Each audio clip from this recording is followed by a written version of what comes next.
تو ایک کام کر, تو میری طرف سے بھی آزاد ہے, تو نے مجھے بتا دیا, جو میرے بس میں خود ہی کر لوں گا. دوست میرے نے کہا کہ نہیں یار اب ایسا نہیں ہو سکتا, یہاں تک کام آئے ہیں تو آگے بھی ہم اکٹھے ہی رہیں گے.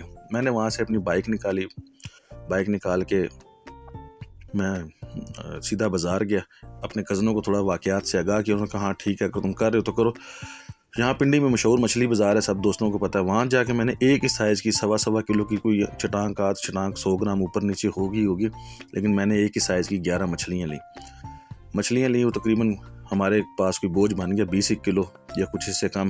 وہ توڑے میں ڈالی. وہاں سے ہم لوگوں نے گاڑی بھگائی اور سیدھا بابا جی کے پاس آئے, کیونکہ بائک میں نے چھوڑ دی تھا, سامان لینا تھا.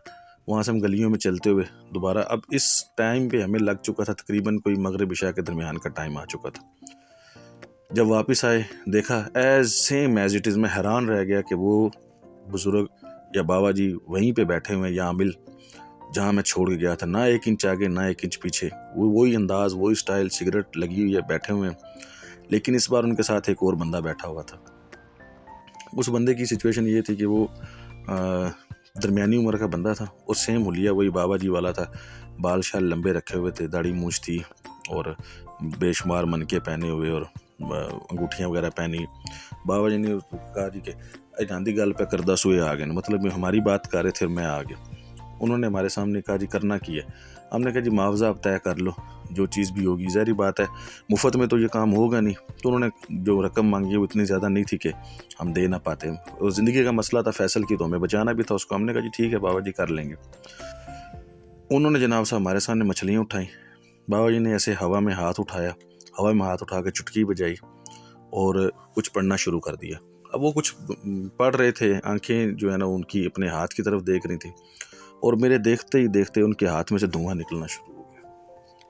اور پہلے وہ جیسے سگریٹ کا دھواں نہیں ہوتا ویسے تھا, پھر تھوڑا ڈارک ہوا, پھر تھوڑا ڈارک, پھر ایک وقت ایسا ہے کہ یوں لگ رہا تھا کہ جیسے گہرا دھواں ان کے ہاتھ میں سے نکل رہا ہے. وہ چیلا سر جھکائے مسلسل, جیسے اس کے لیے عام سی بات ہے, وہ سر جھکا کے بیٹھا ہوا تھا. ہم دونوں ایک دوسرے کو حیرت سے دیکھ رہے تھے. اتنی دیر میں بابا جی نے ہاتھ سیدھا کیا, چیلے نے آؤ دیکھا نہ تاؤ دیکھا, اس نے توڑا اٹھایا مچھلیوں والا. ان میں سے بھی اسمیل آ رہی تھی. انہوں نے وہ ایک دابڑا سا رکھا ہوا تھا, جیسے بڑا سا برتن کہتے ہیں لوہے کا, اس کے اندر انڈیل دیا.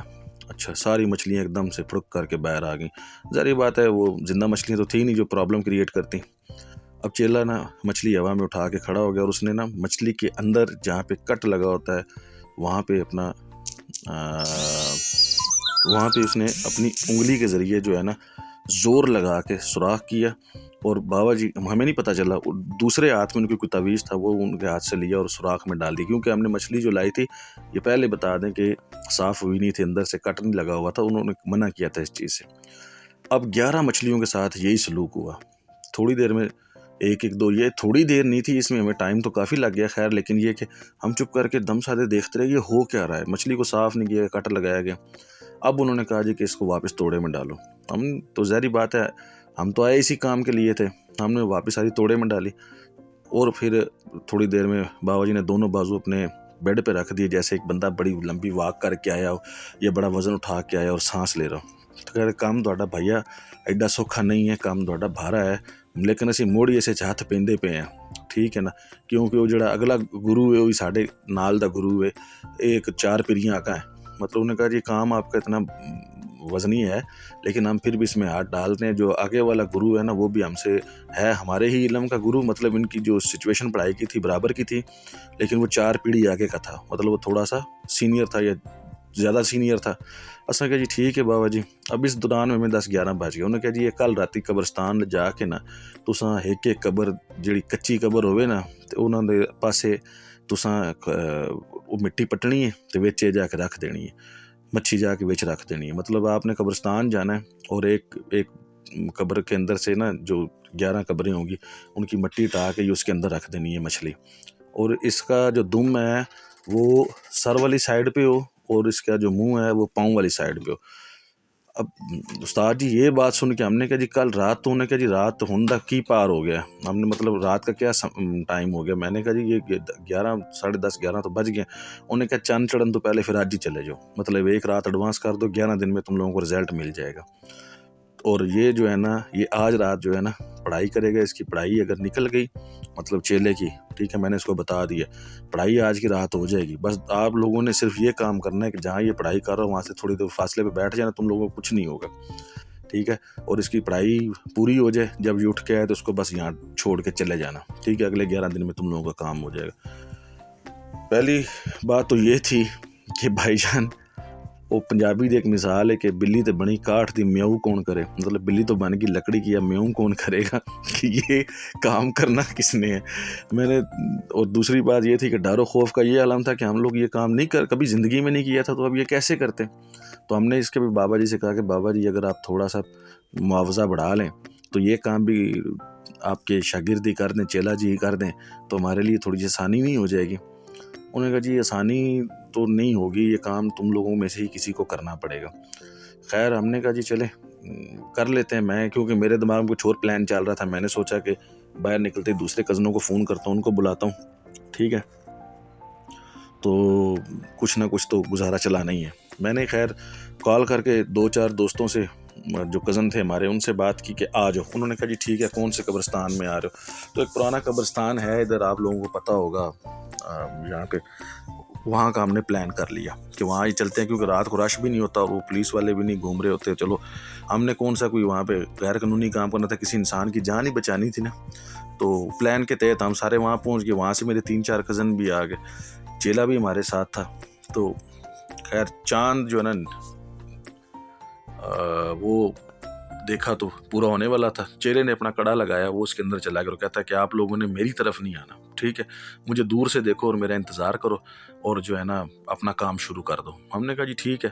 اب ہم جناب صاحب ایک قبر کے پاؤں والی سائڈ پہ گئے, اس کی مٹی ایک پھٹی سے خریدی جو وہ ساتھ لے کے آئے تھے, اس میں 1.25 کلو کی مچھلی تھی, فٹ ایک جگہ تھی, ڈال دی, کر دی. ابھی دوسری گئی, ابھی تیسری کی طرف جا ہی رہے تھے, کھولی ہی تھی تو ایسا واقعہ ہوا جو ہم نے سوچا بھی نہیں تھا. یہ شاید ہم 3-4 تھے تو ہمارا دماغ نہیں بنا ہوا تھا کہ ایسا کچھ بھی ہو سکتا ہے, لیکن جو ہوا وہ ہم سب کے لیے اذیت ناک تھا. ہمارا ایک دوست اچانک, ایک کزن جو ہے نا, وہ ایک دم اس کے منہ سے چیخ نکلی, اور ایسی دردناک چیخ نکلی جیسے اس کے کسی نے پکڑ کے پیٹ میں خنجر ڈال دیا. اس کے بعد کیا ہوا, ہم لوگ اس عمل کو کرنے میں کامیاب ہوئے یا نہیں ہوئے, ہم میں سے کس کی جان گئی, عمل پورا ہوا یا نہیں ہوا, یاد رکھیے گا. حصہ 12 بہت جلد آپ کے سامنے آنے والا ہے. حصہ 12 بہت جلد آپ لوگوں کے سامنے آنے والا ہے. 11ویں حصے تک ہم لوگ پہنچ چکے ہیں, اور انشاءاللہ تعالیٰ آپ اس کہانی سے بڑے محفوظ ہوں گے. میری آپ لوگوں سے گزارش ہے کہ میری اس کاوش کو اگر آپ لوگ پسند کر رہے ہیں تو میرے چینل کو لائک, سبسکرائب اور کمنٹ ضرور کر کے مجھے آگاہ کیجیے گا, کیونکہ آپ لوگوں کے کمنٹ سے مجھے ملتی ہے انرجی, اور جیسے جیسے مجھے انرجی ملتی ہے اس کہانی میں ٹویسٹ آتے جائیں گے. اور اس کے علاوہ بہت جلد ایک اور کہانی بھی شروع کرنے والے ہیں. آپ لوگوں نے وہ سنا ہوگا, میرے پاس تم ہو, اس کی سچی آپ بیتی لے کے میں آ رہا ہوں, اور آپ لوگ حیران رہ جائیں گے کہ یہ واقعہ ہی سچی کہانی ہے یا بس کہانی ہے. اس کے لیے آپ لوگوں کو میرے ساتھ جڑنا بہت ضروری ہے. امید کرتا ہوں میری اس کاوش کو پسند کریں گے. آپ سب کا بھائی عمر بھائی اس کے ساتھ اجازت چاہتا ہوں. السلام علیکم, اللہ حافظ, جیتے رہو, آباد رہو, خوش رہو سدا.